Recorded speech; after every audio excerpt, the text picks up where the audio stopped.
Hi people, and hello my Chili Con Carne show. It's Chili here, the man who produces Iron for My Eyes, and I'm doing a 5-minute review on Kerry King's newest album, From Hell I Rise. You know it's big news in the metal community when Kerry King has released his first solo album. After all, it's been nearly 10 years since Slayer's last album, and shocking news about their retirement in the subsequent years that followed. And that album title? Well, it's a bit cliched, but it's about what you would expect. I have to admit that the first couple of tracks didn't really click with me, and it wasn't until the song Tension that I started to really enjoy this album. I know the exact reason why this was, and of course I'll bring this up a bit later on, but I guess to surmise, without giving too much away anyway, it felt like a disingenuous effort to me. Don't get me wrong, Two Fists and Everything I Hate About You are amazing songs, but both of these tracks are bludgeoning and powerful or thrashy hardcore pieces that I truly enjoy from the record, and they stood out to me. The first hint of this album came from an Instagram post just showing a photo of some chains, and any thrash metal fan can tell you exactly whose chains they were.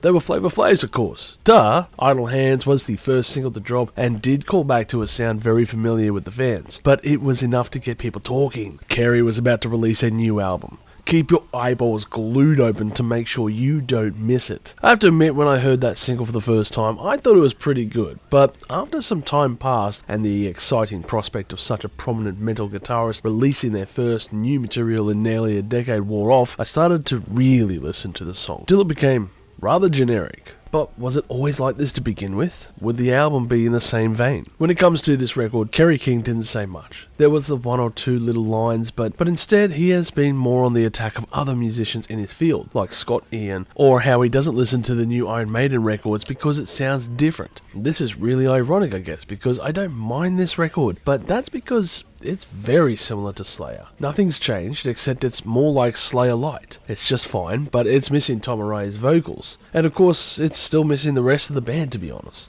Now, if he feels like calling me out and saying it's meant to be a new band, so it's a new sound, then that's fine. But the change is so minuscule that it's about as noticeably different as when the temperature goes from, 35 degrees Celsius to 34 degrees. I get that after some 4 decades of playing music in your style, it's just going to become of you. But to others, it's very easy to misconstrue this effort as the Slayer tribute band. Kerry King sticks with the tried and tested method of old school hooks, except he forgets what old school metal sounds like. It's just drop tuning, open riffs, and of course it's very familiar. But it's clear that when he isn't recycling Slayer songs without his original band, it just doesn't make the cut. Maybe it's the Slayer fan inside of me, but I can't move past the notion that what I am hearing is not Slayer, despite the tone and styles of Kerry's signature sound, and I think a lot of people are going to struggle getting over this hurdle. This is the album's biggest crux, and the one we as fans have to overcome in order to decide if we like this album or not, because deep down it's a pretty solid and brutal record once you look past those Slayer tinted glasses.